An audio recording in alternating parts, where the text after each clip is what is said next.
Adults are just tall children. This is an idea I had in mind since I myself was a child, which, if I hold it to be true, means that I'm still a child. And that was a piece of, I guess, what can be vaguely called enlightenment when I, being tiny and ignorant, saw adults who just didn't get it. And I mean, I was like 4 to 6, like I was really young. You don't have complete thinking skills, let alone language skills. And so an idea like that was something that I think I think back then it was quite solid, but it's something I've had in mind. It's not really something like a bias that I've had, that I've kept, that I've reinforced as I'm looking out into the world for evidence. It's something that's always been there, like my nature of incredulity on basically everything. It's always been this thing that I've had in mind. And it's been more, as I got older, I've realized that it's more than just the notion that we are, by the limitations of our interests and our experience, we are ignorant of a lot of things, most things. We're frugal about how we spend our time, what things we do, or we have to be. So there's a lot of stuff that we're going to essentially be like a bumbling child at. And I got the impression that adults have been faking adulthood, that they somehow have been intentionally, willfully stepping away from what it meant for them to have been a child and entering into this adult world and playing pretend enough that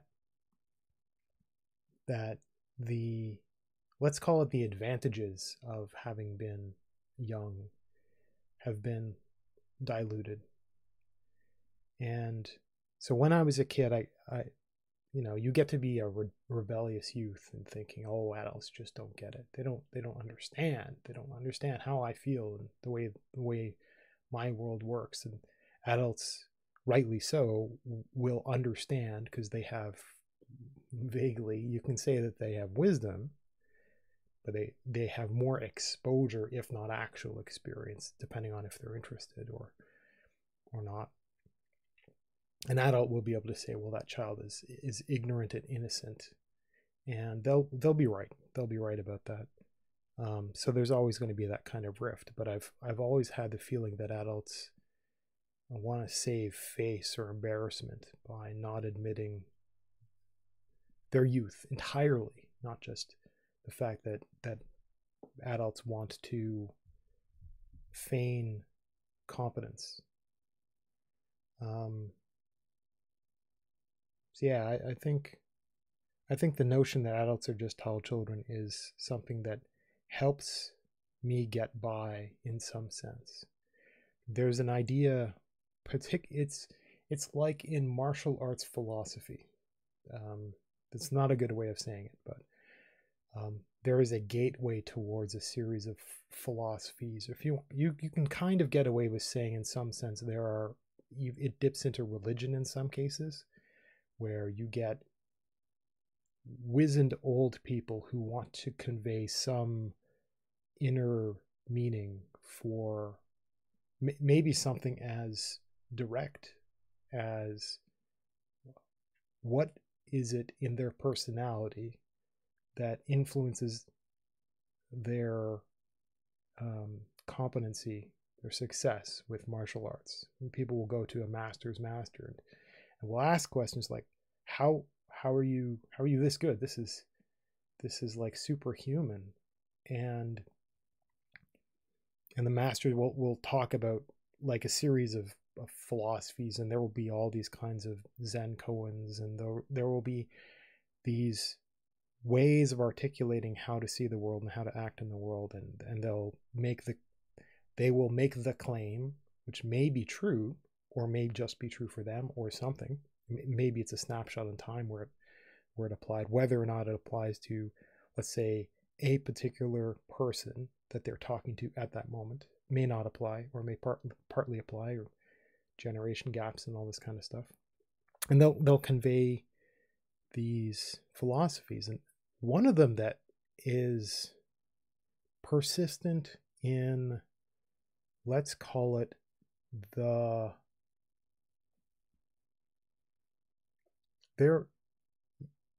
it's not true, but one can imagine that there is a spectrum of a certain aspect of martial arts, but one can imagine that there are two ends that are both competent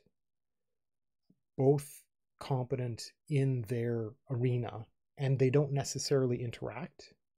Now, one side of it you can say is ancient, and maybe it's tribalistic, and it's got factions, and there is there's a thread that is unique to that set of stuff that is different from the other side. The other side, maybe it's more pragmatic, maybe it's more direct, maybe it's newer. It's definitely got newness to it, and it is lacking in underlying philosophies.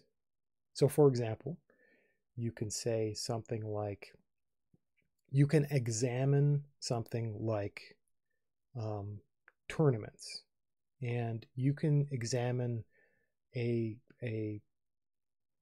tournament that does not bias itself to a particular kind of or school of martial art. So like a mixed martial artist will be in that arena, and there is objective truth in success for that. And efficacy is important and philosophy isn't.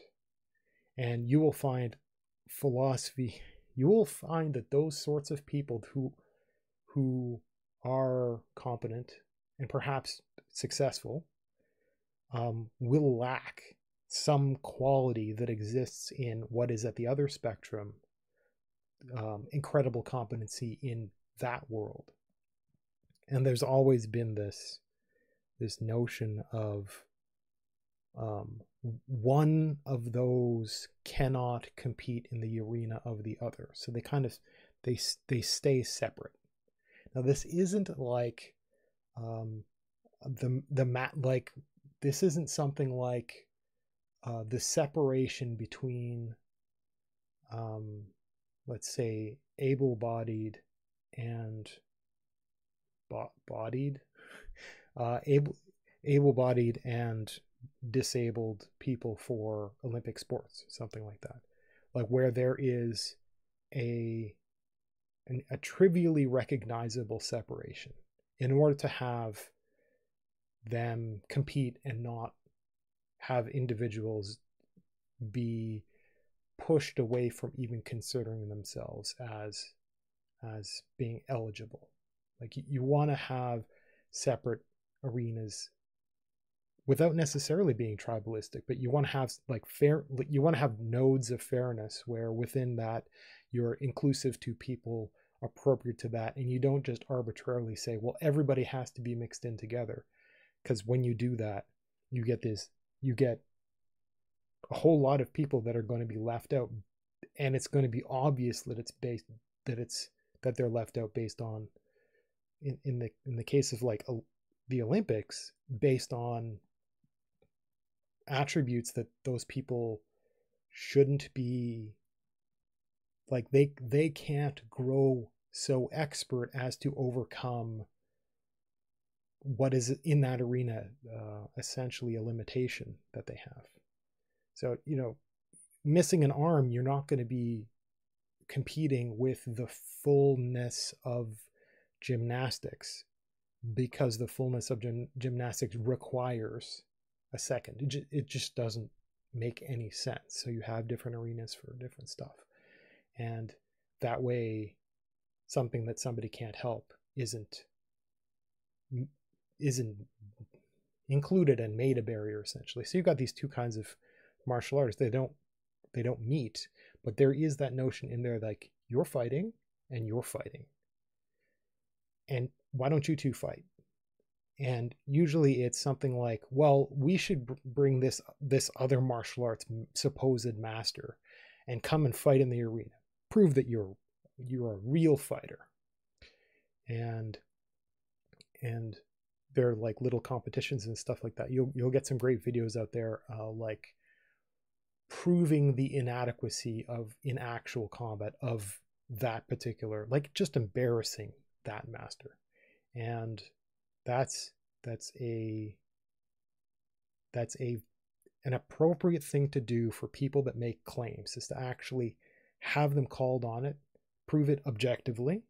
I mean, a one-off fight, like a little 2-minute thing, that's not doing it very well, because technically you need to have many actual events, and just to kind of show that it's not just a little one-off weird thing. And it gets very difficult because the loser has a lot of pride, and it's really, really challenging. But there are people now, me talking about that, you would think about something like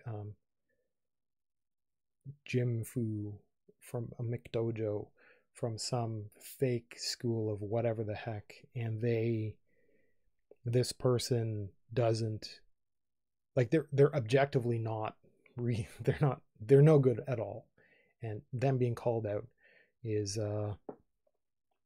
good, and because they're just fakers. But there are going to be a lot of people that are in that arena who are really, really good, and they just don't participate in this kind of nonsense because that's not who they are. That's ego, doesn't matter to them, but they would be really, really competent. For example, just street fighters against random people.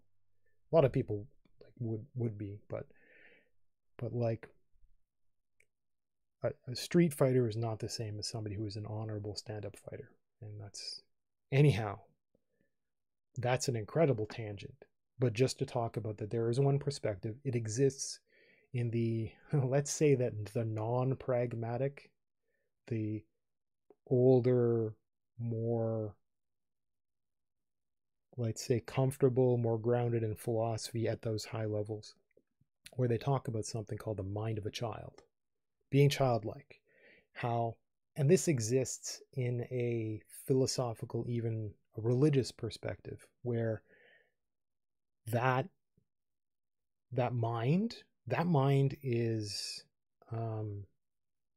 at the root of a calm that exists, a relaxation and awareness, and it is behind reflexes and even skill. It's like keep your eye on the ball. It's being in the zone. We've got words in it in Western sports, and there are versions of that in, let's say, that kind of martial art.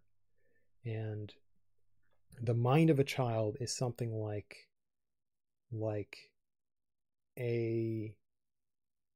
avoiding the mistake that adults make in playing pretend like they have competency when they don't, and of pulling back towards a kind of relaxed, the truth of the child being in the world and being kind of open and understanding, of maintaining a kind of innocence. So it's like pulling out all of the advantages of being youthful, of like, just chill out, be relaxed. Like, things happen when they happen. You'll learn, and how that, the master's master will explain something like, there is something in there about keeping in mind the mind of a child, and where that is one of the things, perhaps the most important thing for that master to that's the influence in their success, whatever that means. So that is one of the things that I immediately recognized as soon as somebody articulated when I was doing martial arts research. When as soon as somebody was articulating that stuff, I understood. I understand all the fuzzy woo woo and all of this stuff. Like, I got it. I immediately got it, because it's something if a child can even understand something that I understood when I was a little kid, that I kept in mind that when I look at other people being kind of philosophically rigid or embarrassed to be anything other than a competent adult, it's something I keep in mind. They don't want the mind of a child. They don't have it. They're tall and pretending to be tall, and they don't want to be a child anymore. And they're not willing to face their ignorance and limitation and all this kind of stuff. And I mean, this is still something that's kind of in my head, and I don't know how to articulate it very well, but it's somewhere deep from that makes me who I am, even though maybe I'm not very good at it because I can't articulate it. And maybe I can write it down, but I'll find bits and pieces that are familiar in not just the martial arts stories and the martial artists, but in other kinds of stuff, in like being open to new experiences, or just sitting down and listening to ideas that are utterly alien and would be offensive to my current supposedly adult self. That as a kid I'd be like, I'd sit and I'd listen, and I wouldn't immediately dismiss stuff. So even though I'm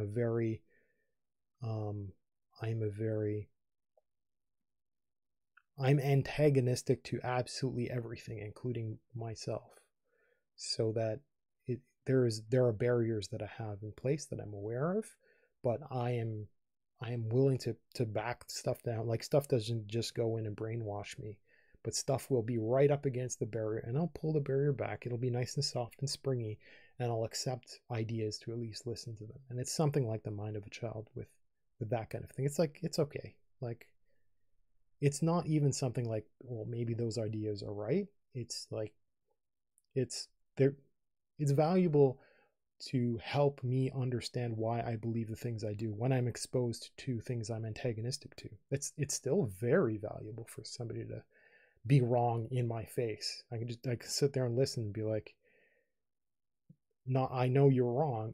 You're helping me understand why I think the way I do, helping me articulate things a little bit better. Anyhow, adults are just tall children.